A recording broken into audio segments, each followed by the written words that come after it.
वह बर्तनों के पास खड़ी थी कि तभी एक घुड़सवार आया और मंदाकिनी से बर्तनों का भाव ताव करने लगा।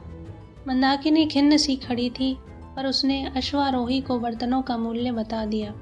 अश्वारोही बिना बर्तन खरीदे और बिना कुछ बोले आगे बढ़ गया। अश्वारोही ने ज्यों ही अपना अश्व मोड़ा कि वह न जाने क्यों बिदक गया। परिणाम स्वरूप उसकी ठोकर से मंदाकिनी के सारे बर्तन चूर चूर हो गए। फिर भी घुड़सवार ने यह सब नहीं देखा, वह तो घोड़े को वश में कर रहा था। ज्यों ही घोड़ा वश में हुआ कि उसने उसको एड़ लगाई और आगे बढ़ गया। मंदाकिनी हताश निराश रोती सी खाली हाथ घर लौट आई। उसको डर लग रहा था कि आज उसका पति उससे बहुत रुष्ट हो जाएगा। घर जाकर उसने अपने पति को सारी घटना यथावत बता दी। पति कुछ नहीं बोला। दूसरे दिन पति ने कहा, मंदाकिनी, तुम्हें कुछ काम तो आता नहीं। इस प्रकार से हमारा गुजारा किस प्रकार चलेगा? चलो नगर में जाकर देखते हैं। राजधानी जाकर राजा की पाकशाला में तुम्हें कोई नौकरी दिलाने का यत्न करूंगा।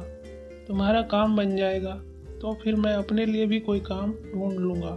इस प्रकार कुछ पैसे जुड़ जाएंगे तो फिर मैं कोई व्यापार कर लूँगा। जिसके राज्य में वे इस समय रह रहे थे उस राजा का नाम रंगमोहन था। मंदाकिनी को जब राजा के नाम का ज्ञान हुआ तो उसको स्मरण हो आया कि किसी समय वह राजा उसके पिता के पास उसका हाथ मांगने आया था। उस समय मंदाकिनी ने उसको अस्वीकार कर दिया था। समय बदला और आज मंदाकिनी को उसकी रसोइयन बनने की नौबत आ गई थी। हाय रे रूप का गर्व!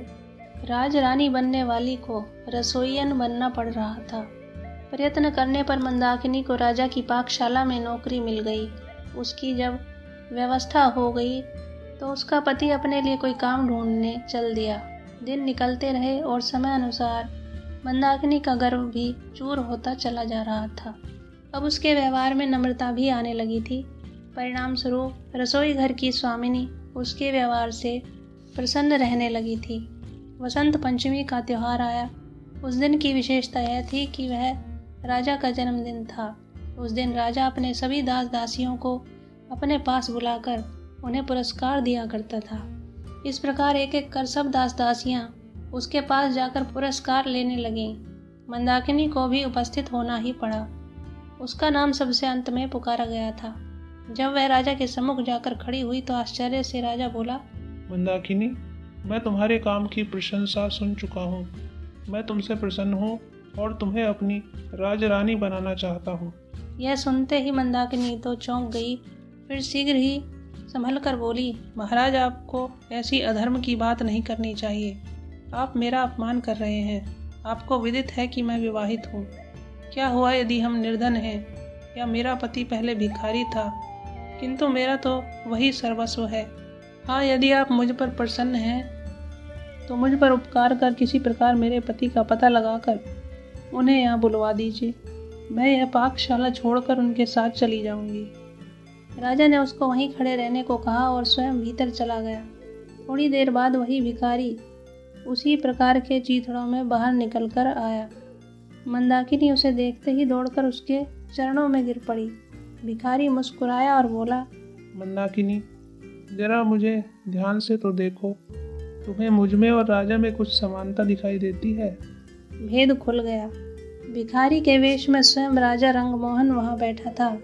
राजा ने कहा, मंदाकिनी, क्षमा करना, तुम्हारे अभिमान को चूर करने का कोई अन्य उपाय रहा ही नहीं था। तुम्हारे पिता को इसीलिए यह पग उठाना पड़ा और हम दोनों को अनेक प्रकार के कष्ट सहने पड़े।